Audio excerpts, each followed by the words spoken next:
Bibir Mustafa lima qasidana wa bilana ma'amaya asya'al karami ya Bibir Mustafa lima qasidana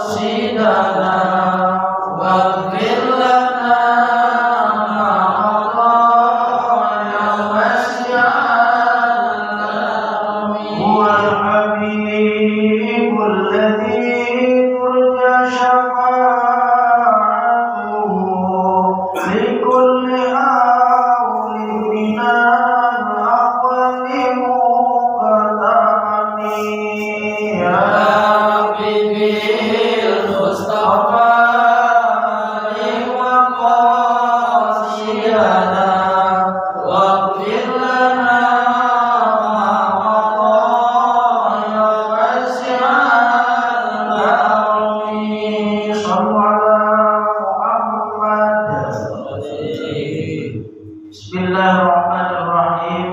Assalamualaikum warahmatullahi wabarakatuh. Waalaikumsalam warahmatullahi wabarakatuh. Alhamdulillahi rabbil alamin.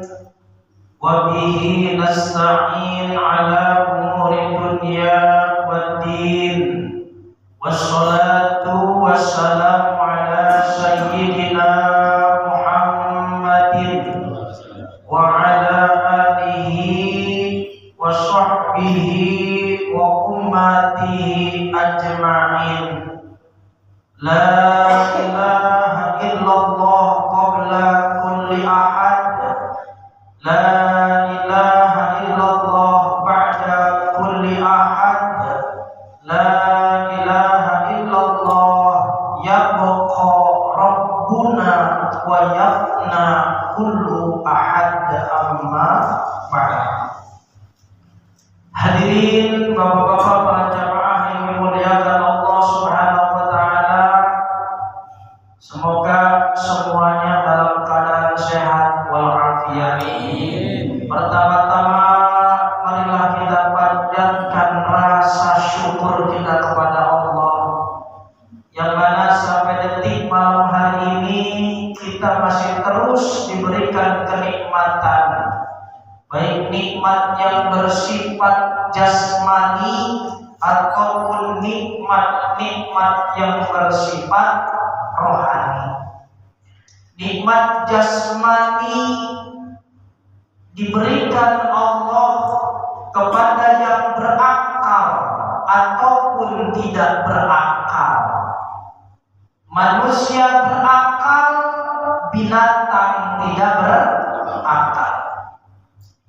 Manusia diberikan kenikmatan tidur, binatang juga diberikan nikmatnya tidur. Manusia diberikan nikmatnya makan, binatang juga diberikan nikmatnya makan.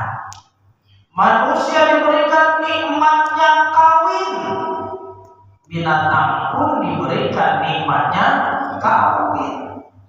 Nikmat jasmani itu hampir umum diberikan oleh Allah kepada makhluk-makhluknya, yang beriman ataupun tidak, yang berakal ataupun tidak, diberikan nikmat jasmani oleh Allah Subhanahu wa ta'ala.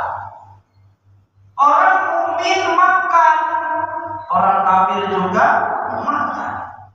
Bahkan makanannya enak-enak orang kafir kayaknya. Kita makan lontong, orang kafir makannya bisa jadi pizza. Ya.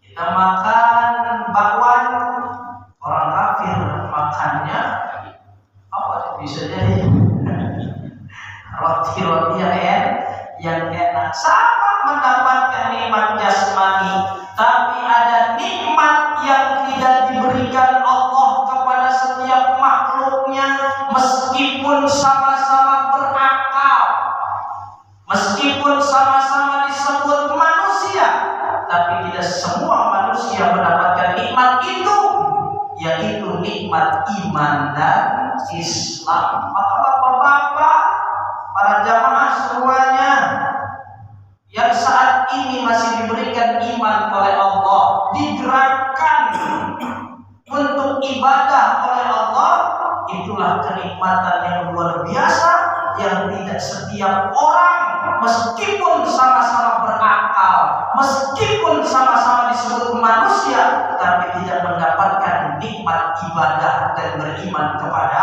Allah. Maka syukur kepada Allah atas nikmat iman Islam.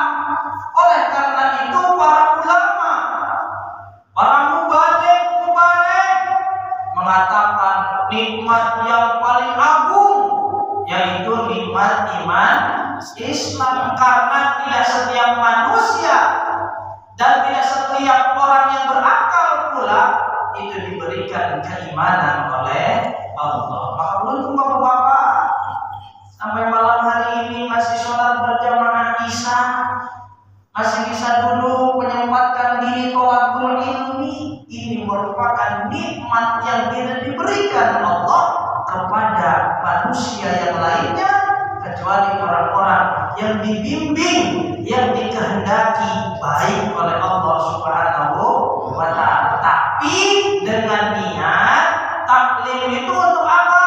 Satu, libtiqai mardatillah, untuk mencari ridhonya Allah, bukan untuk mencari validasi. Apa validasi itu? Pengakuan. Oh, si Anu rajin taklim, si Anu berada duduk mulu di pengajian. Bukan untuk meraih itu. Yang pertama, tanamkan dalam hati, ya Allah, saya bodoh, saya gak ngerti, saya pengen paham tentang agama Engkau, ya Allah. Ridhoilah jalanku menempuh ke majelis taklim. Kemudian yang kedua, niat ngaji itu adalah niat menghilangkan kebodohan. Ya Allah, semoga pulang ngaji yang tadinya nggak tahu, sekarang saya jadi lebih tahu. Yang tadinya nggak ngerti, semoga pulang taklim menjadi ngerti. Niatnya begitu. Dan yang ketiga, niatnya untuk merubah diri menjadi lebih baik. Transformasi namanya. Ya, menjadi pribadi yang lebih baik, pikirannya jadi lebih baik, ucapannya jadi lebih baik, perasaannya jadi lebih baik. Jangan makin rajin taklim, makin kotor pikirannya, makin nyentang-nyentangin orang. Tahu nggak nyentang-nyentangin orang? Jadi nyentang-nyentangin baik tuh, isi kepalanya itu kayaknya keburukan aja tentang orang lain. Malah taklim harusnya dibersihkan itu isi pikirannya, malah jadi kotor. Taklim yang harusnya hatinya menjadi lebih luas, ini taklim malah semakin hatinya membenci banyak orang. Masya Allah. Maka semoga bapak-bapak, para jamaah semua, niat ngaji, niat thalabul ilmi tidak lain berniat mencapai ridhonya Allah, yang kedua menghilangkan kebodohan, dan yang ketiga merubah diri menjadi lebih baik. Amin ya rabbal alamin. Shalawat dan salam semoga tercurah kepada baginda alam Nabi Agung Nabi Muhammad sallallahu alaihi wasallam. Semoga kelak kita diakui sebagai umatnya dan mendapatkan syafaatul ummah dari beliau. Amin Allahumma amin. Hadirin bapak-bapak yang dirahmati Allah Subhanahu wa taala, suara saya pelan-pelan aja ya. Suaranya pelan-pelan aja. Ini segini kencang apa pelan? Sedang. Sedang. Kedengeran enggak kalau segini? Aman ya. Bismillahirrahmanirrahim. Qala al-mu'allif rahimahullahu ta'ala wa nafa'ana bihi wa bi ulumihi fid dharaini amin ya rabbal alamin. Kanjeng Nabi pernah berdauh, sayati zamanun ala ummati, akan datang suatu zaman kepada umatku, kata Nabi, la yabqa al-islamu illa ismuhu. Tidak ada Islam kecuali tinggal namanya. Kapan itu ya? Udah gak ada Islam kecuali cuma nama doang. Bank Rakyat Indonesia Syariah. Bank ini bukan nyebut merek, tapi contoh aja ya. Bank Mandiri Syariah ini contoh ya. Di dalamnya mungkin masih menggunakan konvensional, hanya namanya saja ya. Ojek syariah, ada nggak ojek syariah? Ada Pak ya, ojek syariah. Jadi brand-brandnya itu adalah brand Islam, tapi isinya jauh dari Islam. Tapi enggak semua yang brand Islam itu jauh dari Islam. Itu hanya sebagian contoh-contoh saja. Bahwa kenapa orang itu ketika berbisnis memunculkan dulu nama Islamnya, karena orang percaya kalau udah Islam, kalau udah taat ibadah, insya Allah bisnisnya pun kredibel, bisnisnya pun dipercaya karena orangnya rajin ibadah. Apalagi levelnya Islam, dan Islam itu nanti hanya jadi branding, hanya menjadi label, isinya mah bukan Islam. Makanya Freemasonry, wah apa tuh Freemasonry? Bapak-bapak kalau pernah baca-baca sejarah tentang Freemason, Freemason apa? Maksudnya ada yang tahu Freemason apa?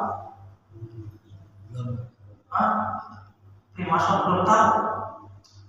Teori konspirasi. Orang-orang yang menciptakan teori konspirasi itu pintar, Pak. Semua diteliti oleh mereka. Ya, bagaimana umat manusia itu tunduk kepada satu sistem secara tidak sadar.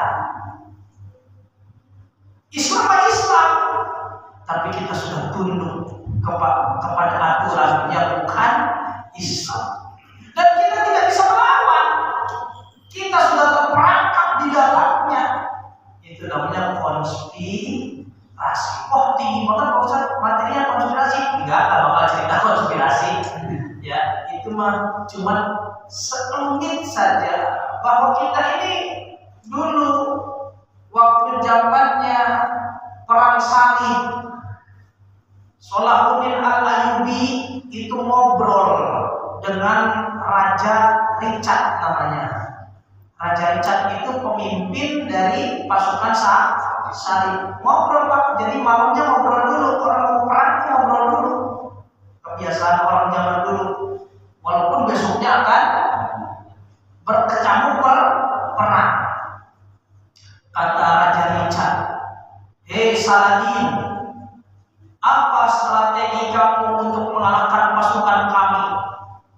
Kata Salahuddin Al-Ayyubi, "Kami memiliki strategi yang luar biasa, tapi selain ada strategi yang untuk mengalahkan pasukan kamu, ada semangat yang tidak dimiliki oleh pasukan kamu. Apa itu? Pertama,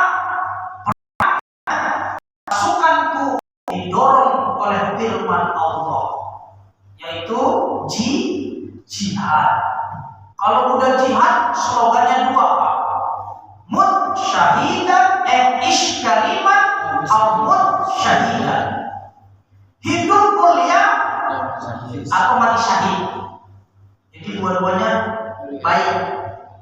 Kalau menang, hidup dalam kemuliaan. Kalau mati, syahid ditunggu bidadari. Wah, satu karena ada spirit Al-Quran.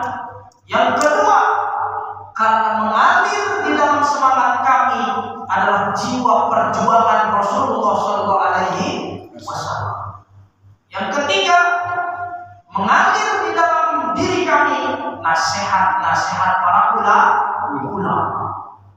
Jadi sekuat apapun pasukan kalian, kalau pasukanku masih mempelajari dan mengamalkan Al-Quran, maka tidak akan pernah bisa menjebol benteng pertahanan kami.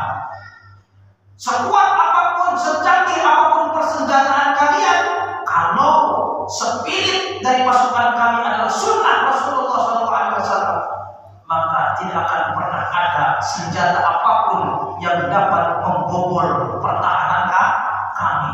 Dan selama pasukan kami mengikuti daripada makolah, nasihat, arahan dari ulama, maka tidak akan pernah ada pasukan manapun yang dapat menjebol benteng pertahanan kami. Oh, Raja Richard mendengarin itu. Pertama Quran, yang kedua sejarah Nabi, yang ketiga kedekatan umat dengan ulama.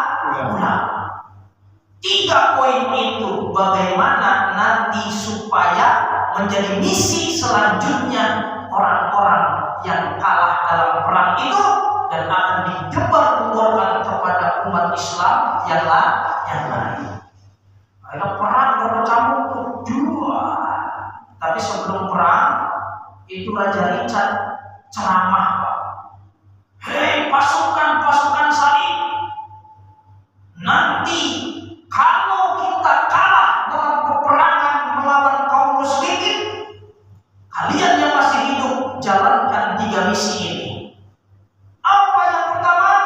Yang pertama, jauhkan umat Islam dari Al-Quran. Jangan kasih senang tuh umat Islam untuk membaca Al-Quran. Sudah terjadi apa belum? Umat Islam mulai cuek dengan Al-Quran sudah terjadi? Sudah ya, lumayan lah ya. Sudah berapa persen kira-kira? Tapi masih ada yang senang Quran? Masih. 70% umat Islam di Indonesia, ya, yang 300 juta itu, 70%-nya adalah umat Islam, 30%-nya dibagi-bagi menjadi umat yang lain. Dari 70% itu yang bisa baca Al-Quran, dulu Istiqlal mengadakan penelitian hanya 12% yang bisa baca. Dari 70% umat Islam, hanya 12% yang bisa baca doang, belum tentu benar, baca doang. Alhamdulillahirabbil alamin arrahmanir rahim maliki yaumiddin iyyaka na'budu wa iyyaka nasta'in ihdinas siratal mustaqim siratal ladzina an'amta 'alaihim ghairil maghdubi 'alaihim waladdallin. Baca, belum tentu benar, baru bisa baca. Belum tartil, itu 12%. Yang bisa baca dengan tartil dan sesuai dengan hukumnya itu 5%. A'udzu billahi minasyaitonir rajim. Bismillahirrahmanirrahim. Dengan tartil itu 5%. Yang paham itu cuma 1%. Para ulama, para kiai. Yang ngamalin 0,000%. Yang ngamalin. Maka umat Islam itu sudah menjauh dari tuntunan Al-Quran. Kan sudah Allah katakan di dalam firman-Nya, A'udzu billahi minasyaitonir rajim. Bismillahirrahmanirrahim.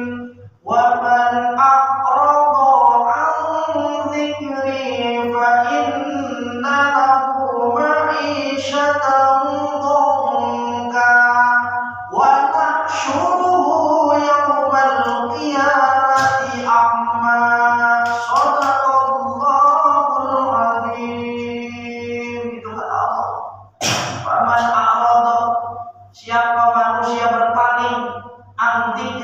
dari peringatanku yang berupa Al-Quran.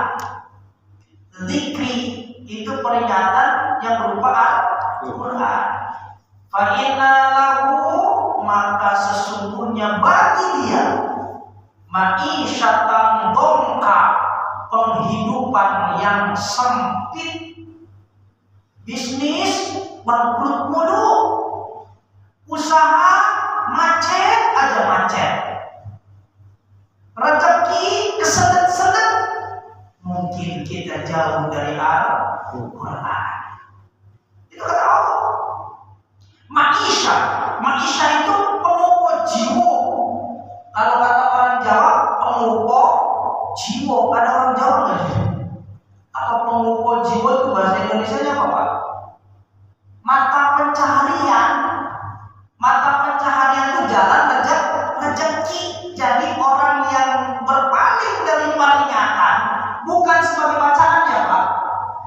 Yang disebut oleh Allah dalam ayat ini bukan Al-Quran sebagai bacaan, tapi Al-Quran sebagai peringatan. Maka orang itu akan diberikan jalan rezeki, jalan penghidupan yang sempit itu di dunia. Dan kata Allah, wa nahsyuruhu yaumal qiyamati a'ma, dan akan aku giring mereka di hari kiamat dalam keadaan buta. Mereka bertanya, Rabbi, lima hasyartani a'ma wa qad kuntu basira. Kenapa engkau menggiring kami dalam keadaan buta, sementara dulu kami di dunia bisa melihat segalanya dengan jelas. Melihat gunung-gunung hiling jelas kelihatan. Melihat apa lagi, Pak? Yang indah-indah apa itu? Pantai dengan jelas. Melihat warna-warni keindahan gemerlap kota dengan jelas. Tapi kenapa engkau menggiring kami di hari kiamat ini dalam keadaan buta? Kata Allah, kadzalika atatska ayati fanasita. Begitulah ketika aku berikan kalian tanda-tanda kebesaranku, kata Allah, fanasita, tapi kalian melupakannya. Artinya Al-Quran. Maka Nabi bersabda, sayati zamanun ala ummati la yabqa al-islamu illa ismuhu. Akan datang suatu zaman kepada umat Nabi Muhammad di mana Islam sudah tidak ada lagi isinya, yang ada hanya sebutannya saja. Terus kata Nabi, sayati zamanun ala ummati la yabqa Quran illa rasmuhu. Akan datang suatu zaman, kata Nabi, yang menimpa umatku tidak ada Al-Quran kecuali hanya tulisannya saja. Untung sekarang belum lah, Pak. Masih banyak yang mau hafalin Quran, masih ada yang mau ngaji Quran. Makanya bapak-bapak matur suwun sama orang yang suka tadarusan. Ya, Pak, surat Al-Baqarah itu, Pak, kalau dibaca surat Al-Baqarah satu kali khataman itu akan melindungi lingkungan di sekitarnya dari makarnya kejahatan, dari liciknya para orang-orang munafik, dari mara bahaya. Kalau dibacakan satu kali dalam satu wilayah itu, khatam surat Al-Baqarah akan melindungi wilayah itu. Maka makasih siapa yang suka baca Quran. Enggak hanya Al-Baqarah, ayat kursi aja dibacain. Ada yang rutin umpama di rumahnya baca ayat kursi pun bisa memagari lingkungannya dari perkara-perkara yang membahayakan. Dibaca dengan ikhlas ya, dan diniatkan untuk mencapai ridhonya Allah dan menjaga lingkungan. Jempol ternyata nggak kuat karena keburukan lebih besar ternyata daripada yang bacanya lemah, udah pas satu orang keburukannya udah berkelompok jempol juga bisa jadi seperti itu. Jadi kata Nabi, akan ada masa kepada umatku di mana Al-Quran sudah tidak ada kecuali hanya tulisannya saja.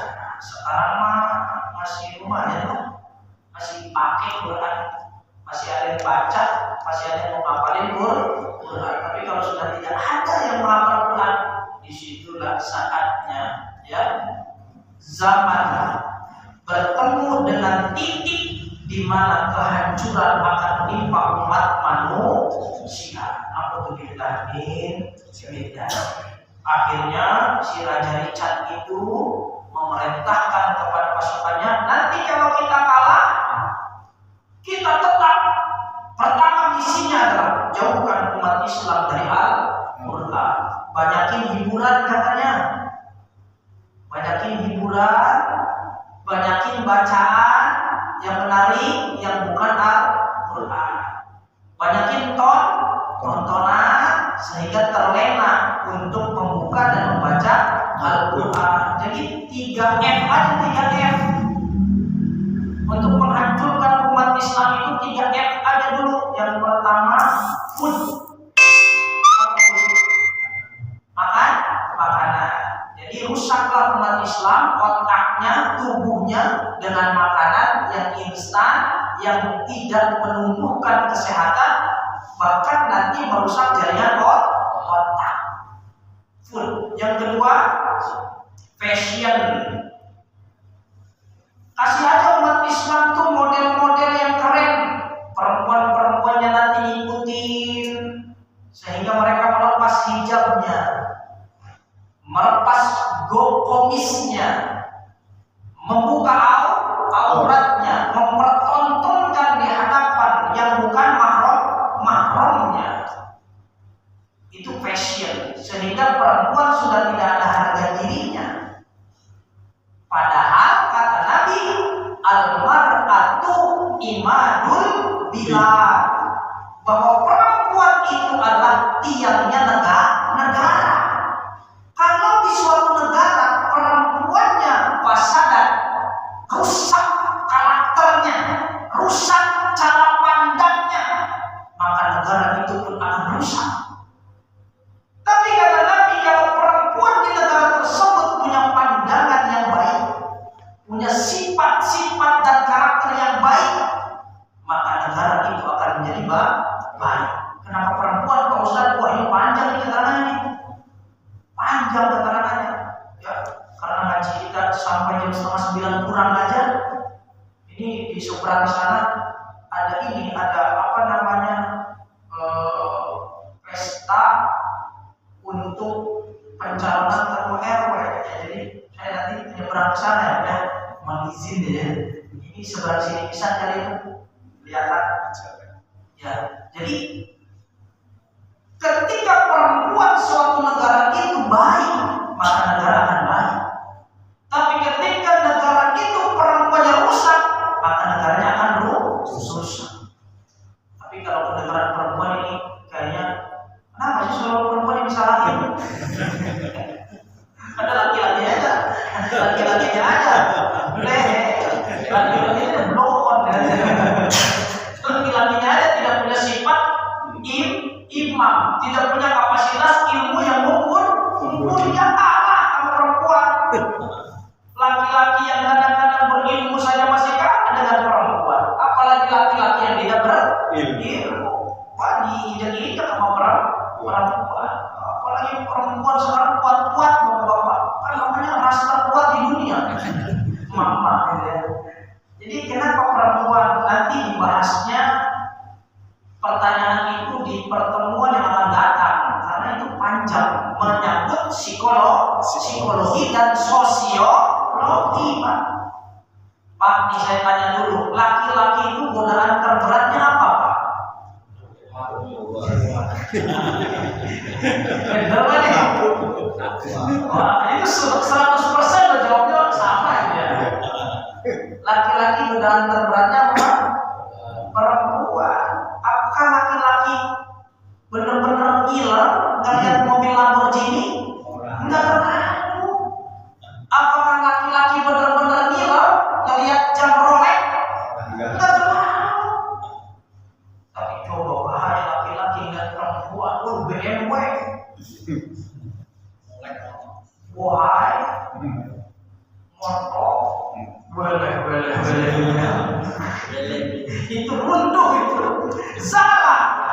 sulusu akluhu, maka zala sulusu aklihi, maka hilang sepertiga akal sehatnya. Hilang. Makanya sales gak ada laki-laki jarang. Sales perempuan. Begitu laki-laki disamperin, otaknya udah hilang sepertiga tuh. Mau baik, karena laki-laki yang kelihatan gak punya duit di hadapan perempuan itu seperti kehilangan separuh nyawanya. Ini mas, budut mas, jarum black mas, harganya beda sama di warung mas, dua cuma 50.000, kalau di warung 60.000. Melihat yang nawarin itu, wah rapi, ya, rambutnya harus dibonding, ya. Apa namanya, lippennya, lipstiknya warna merah, mawar, udah hilang tuh sepertiga akalnya. Gimana mas, mau mas? Ya udah, apa saya 4 aja. Gaya kan 4, ditawarin gua malah beli 4. Sampai malah temennya dibodohin gagal lu. Itu saya saking harga dirinya itu laki-laki depan perempuan. Ya memang laki-laki godaan pertamanya perempuan. Dan godaan yang terberat bagi perempuan adalah materi, harta. Banyak yang gak kuat. Kalau si laki-lakinya udah gak punya duit, walaupun ganteng pak, kau ganteng, gua apa, ngejim terus pak, sispek umpama, duitnya lepet, orang menarik bisa, gak menarik. Jadi laki-laki itu gak di hadapan perempuan ini gak ke semua ya pak, kita tidak mengeneralisir semua perempuan. Banyak perempuan soleh di rumah, banyak perempuan yang soleh amat. Jadi kebanyakan perempuan itu tergoda oleh harta. Dan pasti perempuan sekarang ketika mendengarkan pengajian ini bilangnya begini, yang realistis pak. Kebenaran. Realistis. Yang benar realistis pak. Sekarang harga minyak udah bocah, ya kan? Kemudian bahan-bahan makanan 50.000 juga nggak kemana-mana itu, paling beli tempe sama toge. Itu udah realistis kata perempuan sekarang. Bukan saya matre, bukan, tapi realistis. Itu ya, makanya yang pertama itu kata Nabi, hancurnya suatu negara karena hancurnya perempuan di suatu negara tersebut. Kalau suatu negara tersebut memiliki karakter perempuan-perempuan yang solehah, yang pandangan hidupnya, orientasinya adalah ridhonya Allah, maka negara tersebut pun akan menjadi negara yang baik. Yang pertama apa Pak? Dijauhkan dari Al-Quran. Dari Al-Quran. Dengan apa? Tadi yang pertama food, yang kedua fashion, yang ketiga apa? Yang ketiga food, fashion, yang ketiga fun. Fun itu apa?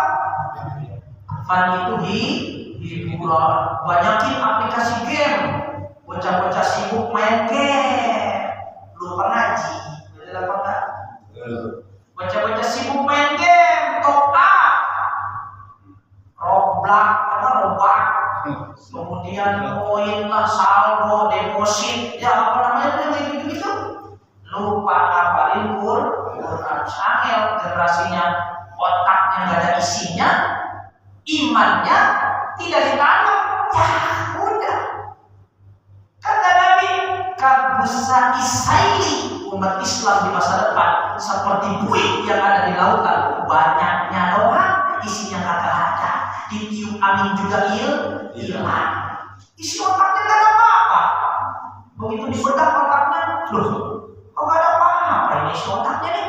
Cuman game, kesenangan, makanan, pakaian, duit, piknik, healing, kayak gitu doang isinya. Gak ada apa-apanya. Begitu dilihat hatinya, dirobek tuh hatinya. Ya Allah, benih akidah aja boro-boro ada bijinya, nggak tertanam sama sekali apa-apa di dalam hatinya tentang akidah. Alhamdulillah min. Yang ketiga terakhir nih, alhamdulillah sejam sih Pak, begitu doang punya, nggak keras ya.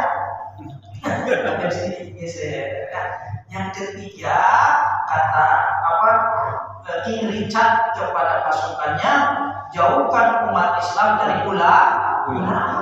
Makanya sekarang ulama dibikin propaganda terus, dibikin isu-isu berantem mulu, ulama berantem aja isinya. Umat bisa mengambil contoh kalau ulamanya saja emosional, ulamanya saja ngambekkan, baper, ulamanya saja nafsunya menggebu. Nah, siapa yang mau jadi panutan umat? Kalau seperti itu, maka semakin jauh. Katanya ulamanya juga pada gak benar. Udahlah, kita menghidup masing-masing aja. Akhirnya orang mengambil keputusan begitu. Betul apa? Itu akhir zaman. Dan ketika itu nanti terjadi, manusia akan mengalami krisis kepercayaan. Udah gak mau percaya siapa-siapa, skeptis namanya, skeptis.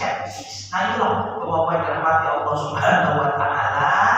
Jadi berawal dari hadis Rasulullah SAW yang mana mengatakan tidak ada Islam di masa depan kecuali hanya namanya saja. Yaitu barangkali ada yang mau bertanya, mau silakan Bapak.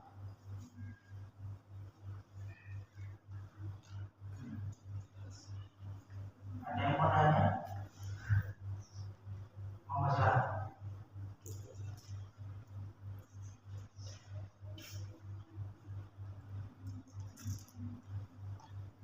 Gak ada ya? Alhamdulillah ada. Ya ada Pak? Monggo. Jelas Bapak-bapak tadi jelas? Jelas. Apa yang menjadi visi-misi orang yang gak suka dengan Islam? Pertama, jauhkan dari Yang kedua, jauhkan dari sejarah Nabi. Jadi udah gak kenal sejarah Nabi. Umat Islam tuh kenalnya Spiderman, kenalnya Batman, kenalnya Lionel Messi. Lebih kenal mereka daripada sejarah Nabinya. Yang ketiga, jauhkan umat Islam dari ulama. Udah hancur di situ, udah gak ada isinya. Islamnya doang kan? Islamnya doang, paham juga kagak. Apalagi mengamal. Disitulah umat Islam digiring ke kanan, ke kiri, tidak punya prinsip. Karena Quran sebagai patokan hidupnya, Quran sebagai pedoman hidupnya sudah tidak dipandang sebagai peta dalam kehidupannya, justru hanya sebagai kitab yang laku di lemari saja.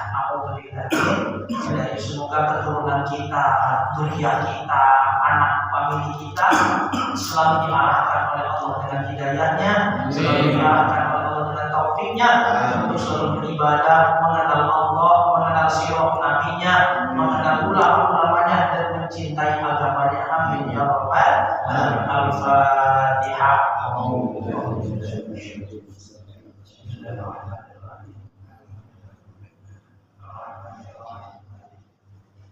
Iyyaka na'budu wa iyyaka nasta'in. Siratal ladzina an'amta 'alaihim ghairil maghdubi 'alaihim. Itu saja Bapak-bapak, kurang lebihnya mohon dimaafkan ya. Allahul muwaffiq ila aqwamit thoriq. Assalamualaikum warahmatullahi wabarakatuh. Waalaikumsalam warahmatullahi wabarakatuh. Subhanakallahumma wa bihamdika asyhadu an la ilaha illa anta astaghfiruka wa atubu ilaik.